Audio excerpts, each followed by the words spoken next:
The Pacers are in Paris. What does that mean for their season, them as an organization, the players, everything from top to bottom? Plus, the Spurs present a unique challenge. Dustin Dopirak from the Indy Star and I have so much to discuss about all that on today's Locked On Pacers podcast.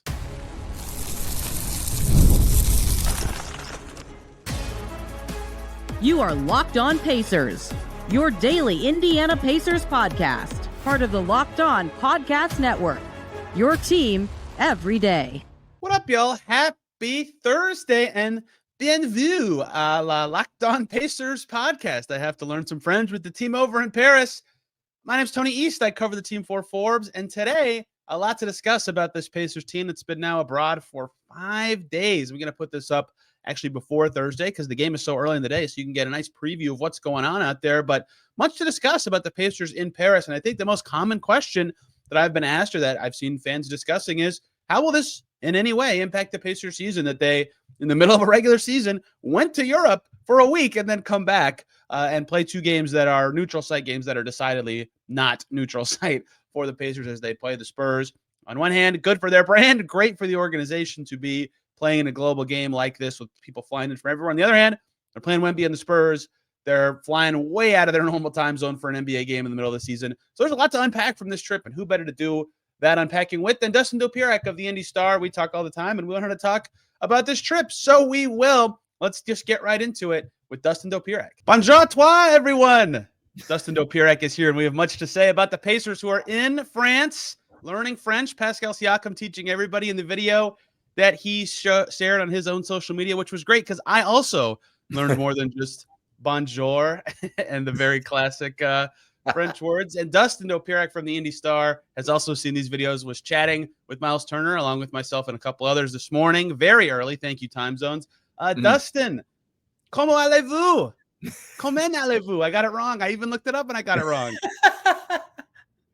I'm good. I presume that means how are you? Yes, it is. That's correct. That's my presumption. I'm good. I mean, bummed to not be in Paris, but you know, like this isn't the worst thing.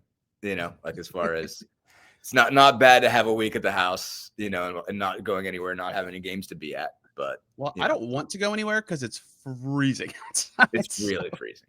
It is really freezing. Thankfully, we was on the computer today, and I could do it right here. Yeah, exactly. As little motion as necessary is what we're going for.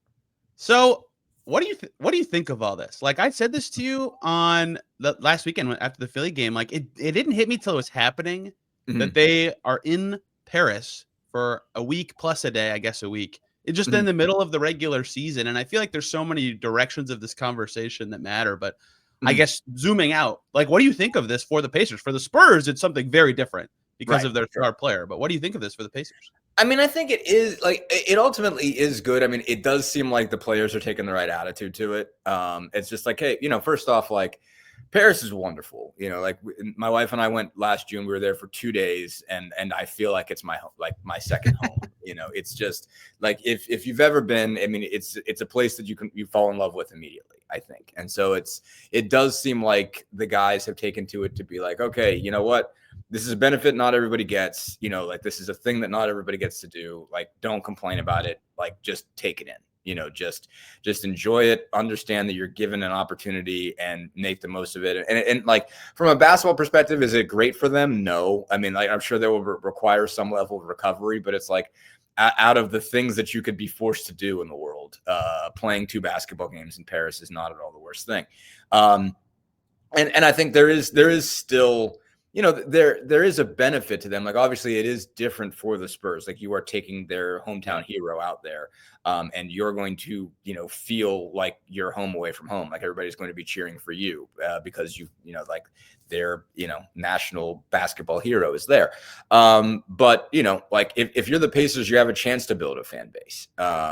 And, you know, like there are these opportunities, you know, to build, you know, goodwill overseas, and that stuff matters. I mean, like there's obviously money to be made, through it. But I mean, like just expanding your brand, expanding your fan base, matters. I mean, it's like if you go over once, then you can go over again. I mean, I think you're seeing, as NFL Europe thing has gone on, year over year over year, where it's, the teams have gone to London and gone to Germany and whatnot. Like, you are seeing them start to expand. Each individual team that goes is starting to build a fan base over there.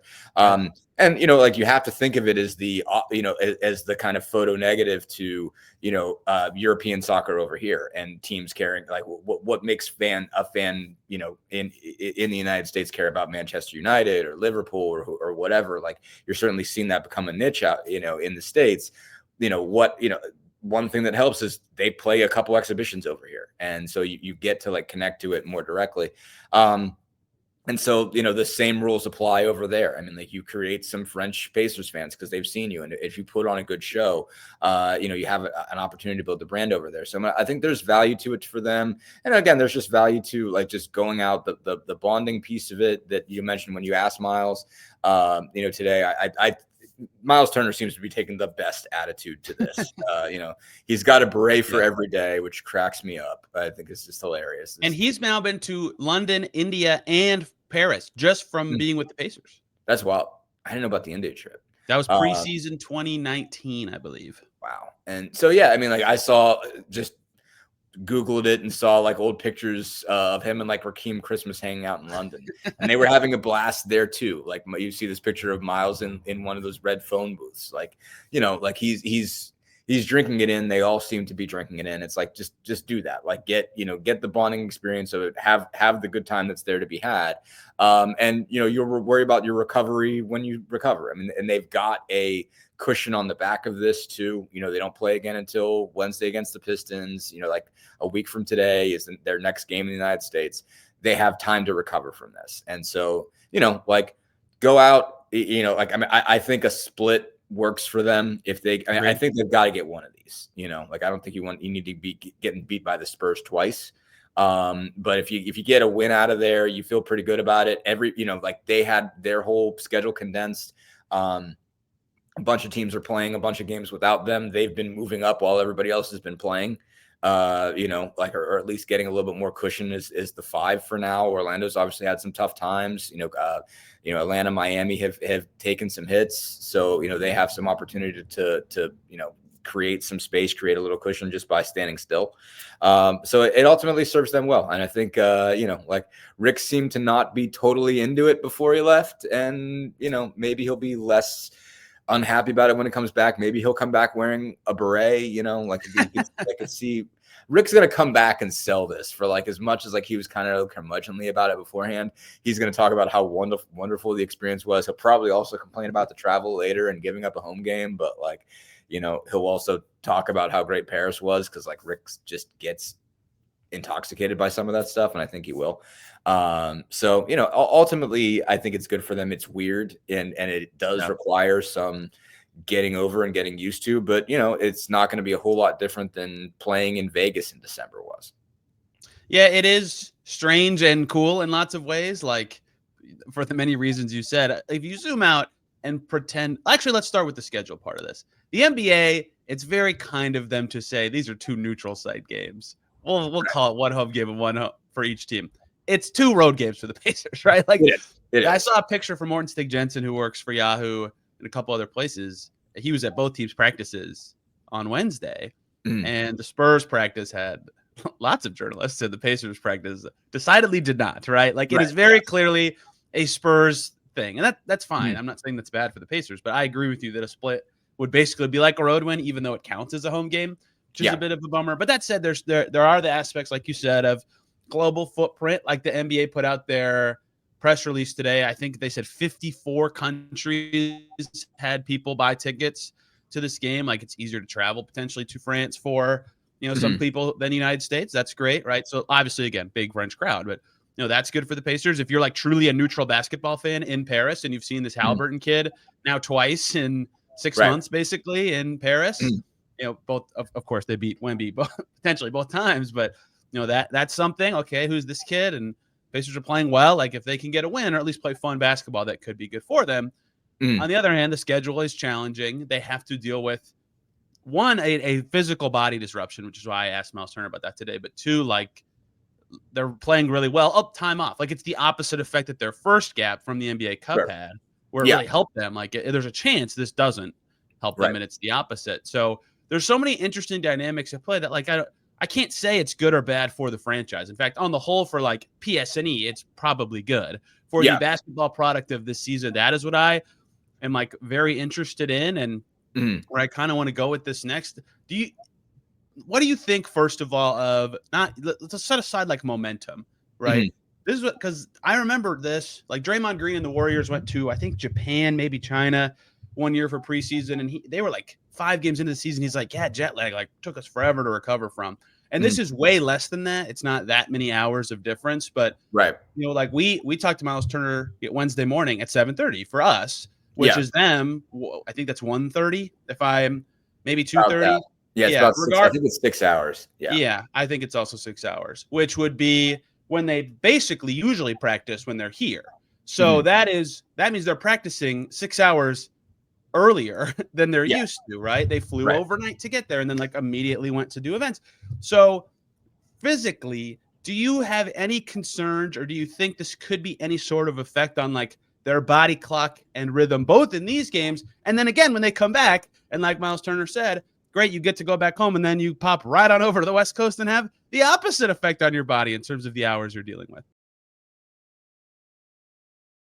Everyone, quick little break here to talk about TalkSpace. Therapy is a game changer. It can help manage stress, improve sleep, and communicate more efficiently. But finding the right therapist and fitting sessions into a busy schedule can be a challenge. That's where TalkSpace comes in. TalkSpace, the leading virtual therapy provider, makes getting you help you need easy, accessible, and affordable. With TalkSpace, signing up is simple. You can match with a licensed therapist who fits your needs, usually within 48 hours. It's convenient. You can have sessions from the comfort of your home and even message your therapist between appointments. Plus, TalkSpace is covered by many insurance plans, and for most insured members, there's a $0 copay. It's never been easier to prioritize your mental health, and as a listener of this very podcast, you'll get $80 off your first month with TalkSpace when you go to TalkSpace.com/LockedOnNBA and enter the code SPACE80 to match with a licensed therapist today. Go to TalkSpace.com/LockedOnNBA and enter promo code SPACE80 to get $80 off your first month and show your support for the show. That's TalkSpace.com/LockedOnNBA, promo code SPACE80.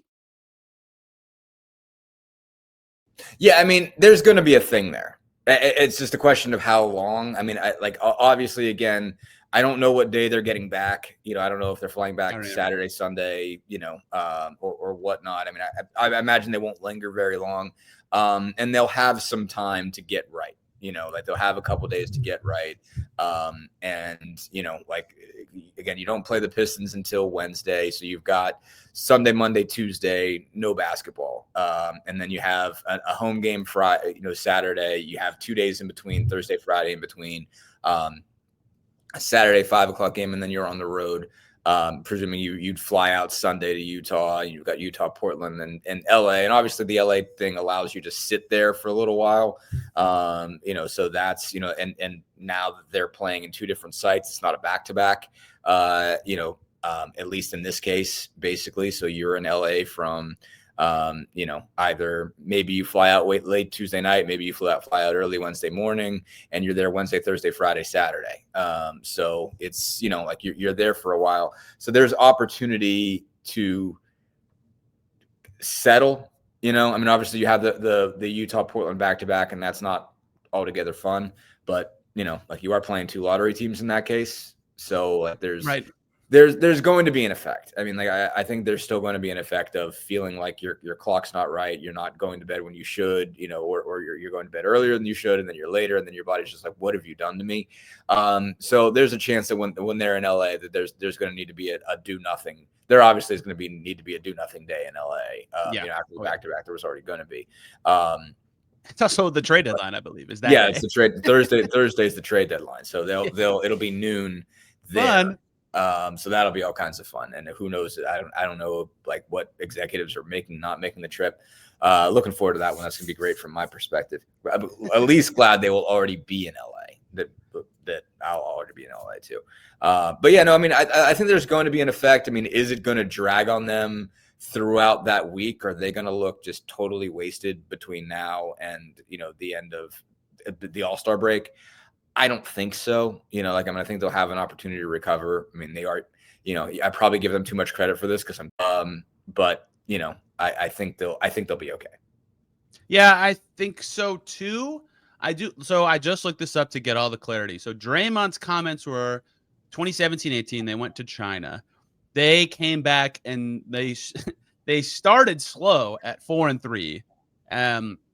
They won the championship that year. So like we're splitting hairs a little bit with the Warriors, obviously back then, but they lost some games early. And what really was impacted, according Sam Amick wrote this story, was like their practice time. Right. Which does make sense, right? You have to worry about when you can do it and how much you can do it after something like that. So that I understand and wonder how that will look, as the Pacers do have, as you said, that gap between Saturday and Wednesday where they're not playing.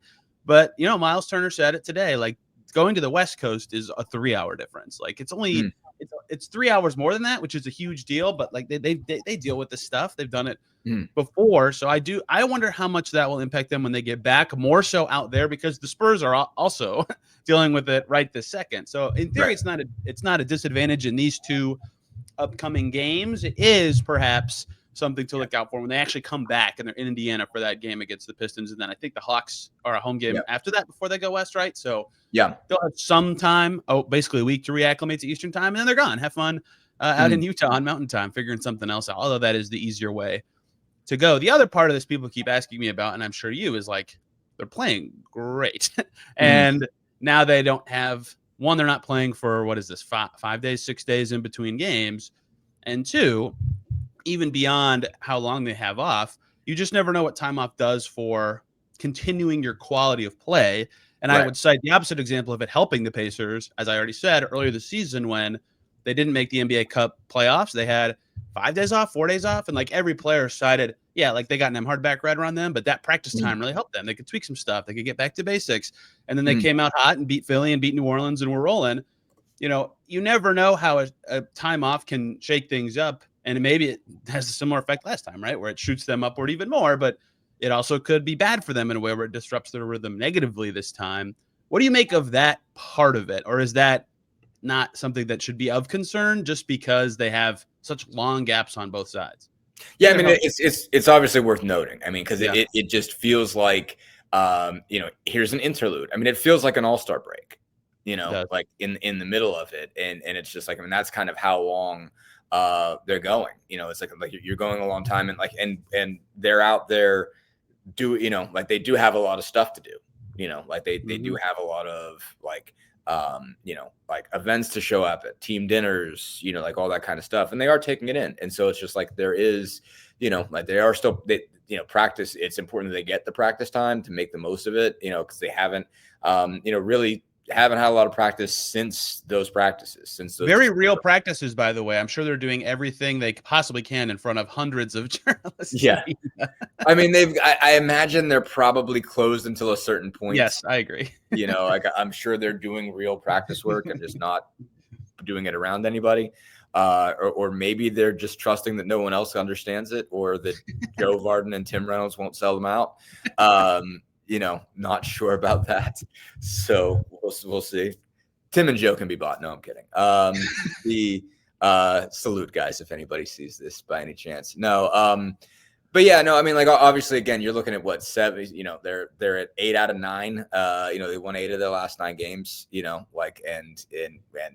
look pretty darn good doing so. I mean, I do think, I don't think that, there's probably ways they could use some practice time. I mean, like you've seen a little bit of shakiness in Detroit and Philly.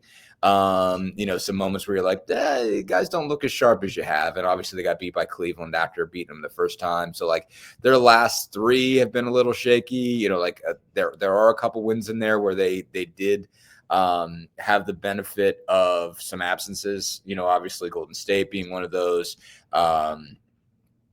Brooklyn certainly being a team that's barely holding on at this point, and whatnot. So, there's something to be said there, but, I think, it could be a problem. I mean, like you'll know as soon as they get out there on Thursday when you're like, they're already not the same team. And you've seen it with this group, these guys change, and these guys sort of like one pick it up and hit a different level. But every once in a while you've seen them be like, ooh, that's not what you want from these guys. And so they sort of lose kind of track. And even you go back to the first game that I thought they were starting to get it together was just after that shoot around in Chicago. You're like, oh, they figured it out. Now they get it. Then what happened? And then they got beat just, embarrassed by Charlotte, and then they needed that time to settle down. So, it could be, like, it's one of those things where like it could go a bunch of different directions, and I feel like you're not going to know until it hits the air.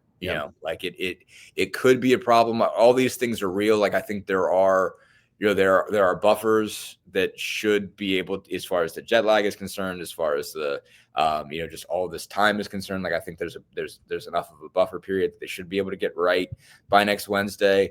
But that doesn't mean they will. That doesn't mean for sure. That doesn't mean it's not going to carry over. And all this time off shouldn't be a problem, but maybe it will. It's one of those things. Like kind of as soon as you see them run out there, you're gonna be like, they either get it or they don't. And it could be, the atmosphere is going to be interesting. How they respond to the atmosphere is going to be interesting. Like certainly they've won road games before. It's not like they can't do it.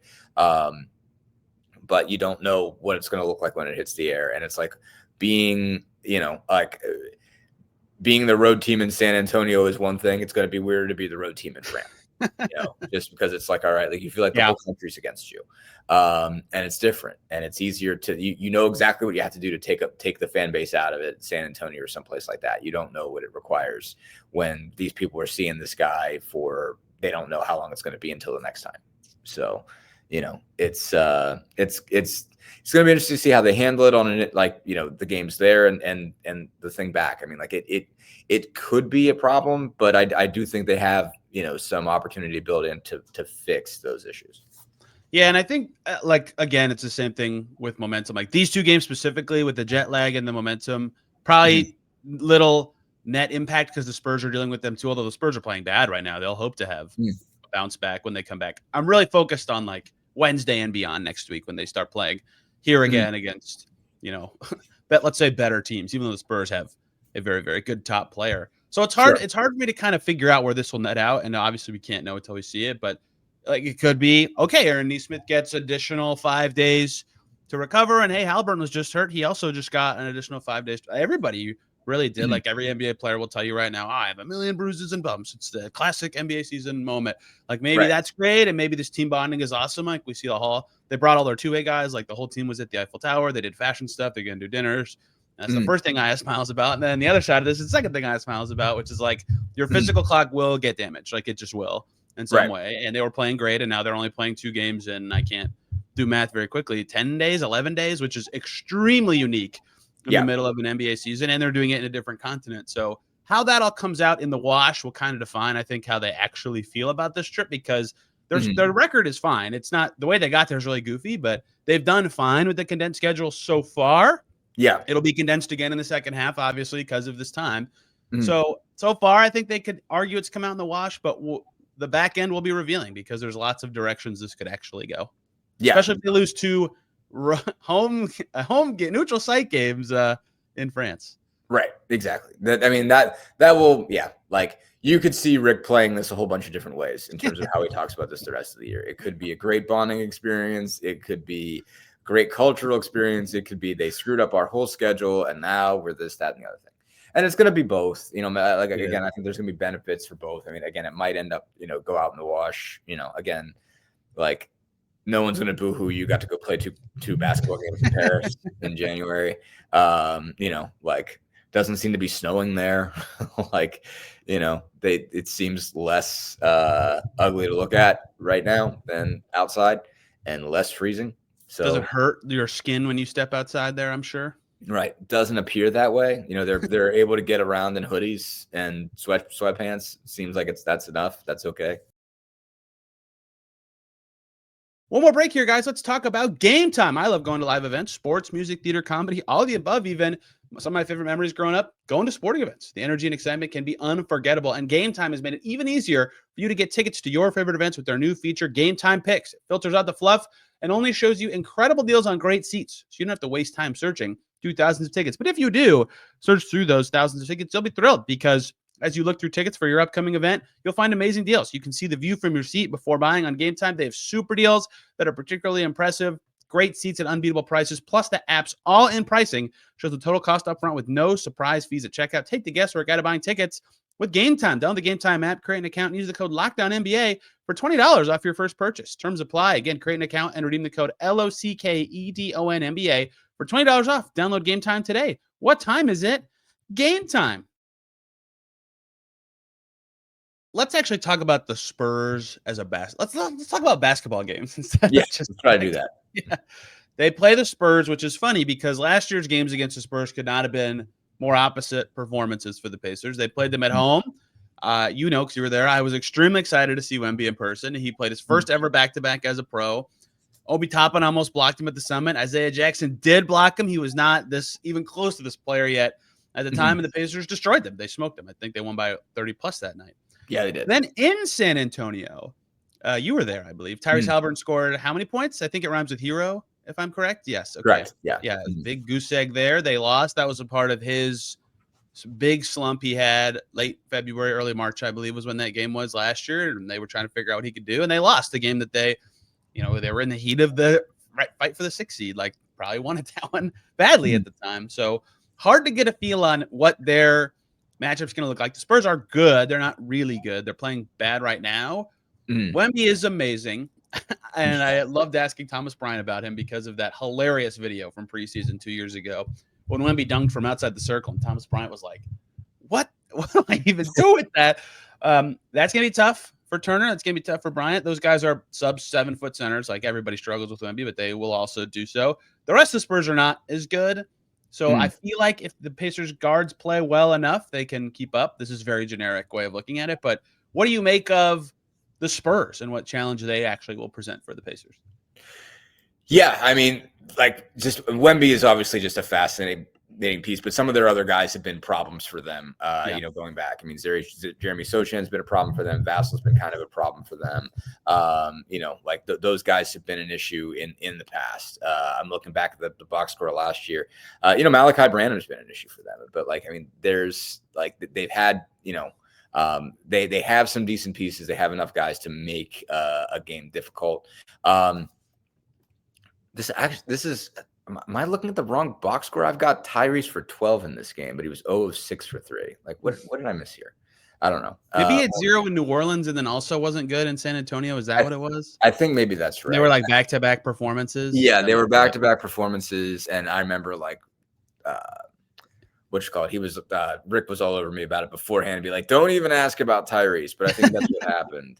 Let me look. If only there was a way to very easily and quickly look up the experience. Okay, yeah, we were wrong. Yeah. 0 in New Orleans on 0 in New Orleans, and he was 4 for 16 or 12. Yeah, got it. Still bad. Minus 14. God, he was minus 54 40. Combined across those two games. Dear Lord, he was minus 40 in the New Orleans game. That is nuts. that was a bizarre stretch. That stretch did happen. After that, they went to Dallas, and that's when he went to Buddy's gym. So he brought played great.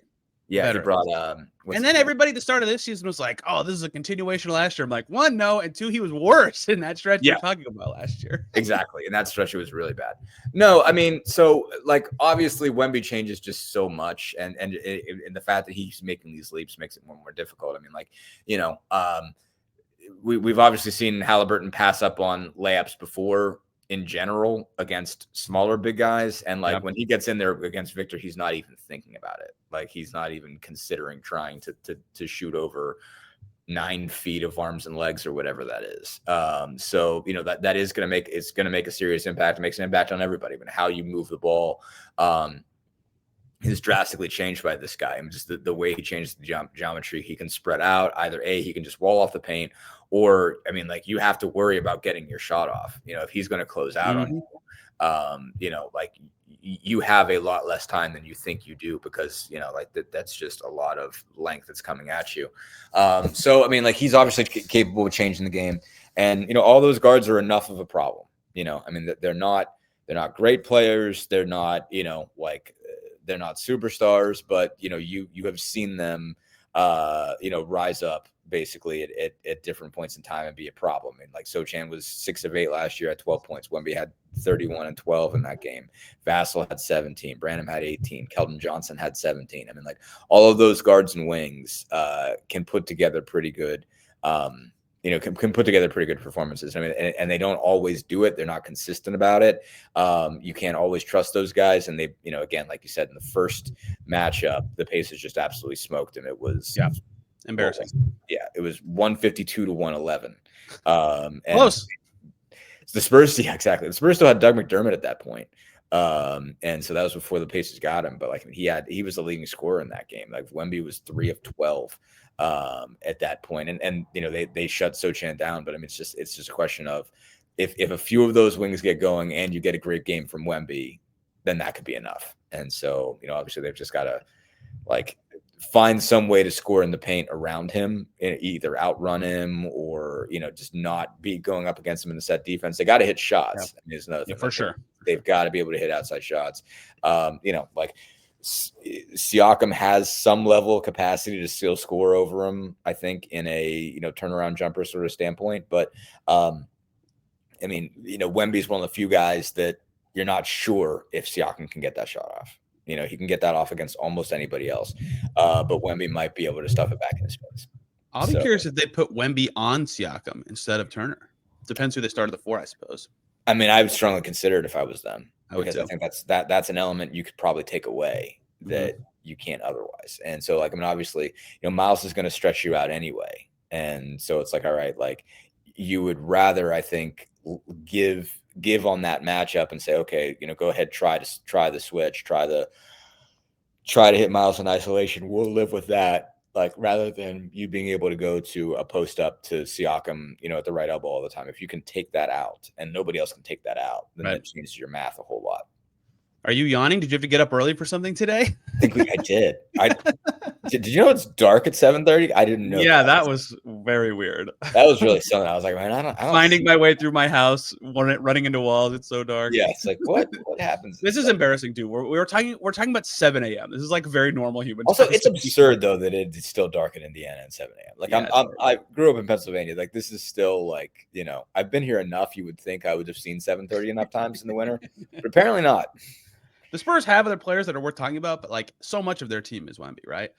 I saw this stat from Todd Whitehead, who has Second Spectrum data, about no one in the league, it's not even close, forces more players not to miss layups, but they get to the rim and they're I can't even shoot. And they just pass it to someone else. And the Pacers are okay with that, that their offense does that a lot, even not against Wembanyama, but some of their better players or better successes of late have been McConnell's at his best when he can get all the way to the rim, and Haliburton's been at his best when he can drive, and they can't do that against him as easily. So that is a factor to look out for. In fact, the Spurs are 18th on offense and 19th on defense in net rating numbers. So they're okay on both ends. But with Wembanyama on the floor, they have a plus 4.2 net rating. That'd be about this is not a good way to compare numbers, by the way. This is because there's other players and lineups involved. Regardless, their net rating with him on would be about the 7th or 8th best team in the league, roughly the equivalent of the Nuggets or the Kings. With him off the floor, their net rating is minus 10.45, which is right between the Blazers and the Wizards for the worst team in the league. So that is the Spurs story and why Wemby is central to everything. It will be very fun to see these games, even though I'm very bummed I do not get to see Wembanyama in person and watch him be the only player who has to duck under that little tent thing that leads into the visiting team locker room. I got a kick out of Thomas Bryant saying, yeah, my whole life I've looked down at everybody. Literally everybody I talked to. He's the first guy I was bending my neck back to look up at. So that says everything about him and probably will define a lot of the Pacers' success in these games. Yeah, no, absolutely. I think what I forgot about, just looking back at this box score, was McConnell was 13 of 15 in the game they lost. So those bench minutes become really important. Crucial. Yeah. You have to win the time that Wemby's off the floor and win it by a lot. Yeah. If you lose that, it's like with Jokic, you just lose the game. It's over. Yeah, it's over. If you're not beating their bench, and you got to do it substantially because you've got to be able to make up for the loss that you're going to have when Wemby's out there. And so, that must have been, McConnell getting in the rim and getting in the rim and getting in the rim. It's just, obviously he's not going to be able to shoot over Wemby. So you have to attack and get a ton of paint points when he's not out there. It's you have to look at every moment he's out there that you have to take advantage of everything you don't get to do. It's It's like when the teacher leaves the room, like you have to do all the things to get in trouble, and like you have like a finite amount of time before you're going to get caught. Like that's how you have to operate. When Wemby's not out there, it's just, you have to score as much as humanly possible, because it's just, you're not going to have that kind of freedom afterwards. Did you just come up with that? Yes. That's pretty good. So yeah, I mean, you're going to, I mean, the concept I had forgotten. I had forgot to look at this, hadn't looked at this box score in a minute, but yeah, I mean, I forgot just how much McConnell was able to get done in those periods. I mean, like, TJ becomes a critical piece of this. It's interesting. He's probably like the smallest player that's going to participate in this game. And, like, he's almost as important as the biggest player. Like, he has to really, and even if it's not just him, like, his unit has to do really well match minutes. That just as a group, and it's a group that's been off and on and struggling to figure out kind of who they are, and certainly the Nesmith piece of it in terms of, okay, who even is this unit right now, has just kept them in flux all year. But I mean, it's a group that really has to perform in this game. I would say the most important pacer in both games will be whichever one of Siakam or Haliburton is on the floor in those moments when Wemby's off, because they always try to have one on. Sure. With those bench groups, if they can feast, then the Pacers can win. Dustin, I've taken up 2 minutes and 17 seconds beyond the time I would like to take up for anybody. So thank you very much for the time. Where can people find you and your coverage of the Pacers, including their trip right now to Paris, France, that we are doing our best to cover from where we are? Yeah, IndyStar.com. Check it out. We've got a story up from this Myles availability this morning, which, again, thanks to Myles for doing that. It seemed like he was the best person we could have picked for that. He seems like he's living it up. And yes, is a great ambassador for the team at this point. It turns out when you've been with a team for 10 years, there's a lot you can say. It means a lot. Exactly. You can connect it with past experiences. Yes, please check that out. Dustin obviously does tremendous work covering this basketball team that is doing their best to make this trip non-disruptive to their season. Tomorrow on this podcast, we'll talk about the first Pacers Spurs game, which is at 2 p.m. Eastern time. Keep that in mind if you're trying to watch it. I believe it's an NBA TV game, and then the ESPN on Saturday at noon. So keep those times in mind. They are extremely goofy and will throw off your day. But find a way if you can. It'll be fun. It'll be cool.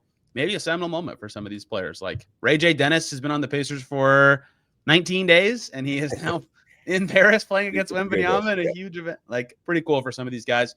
Dustin is on Twitter, I believe, just at your name, Dustin Dopirak. Yes. I am there at Tony R. East. Also on Blue Sky, both of us with the same handles. Thanks for listening, everybody. Catch you very soon. Au revoir.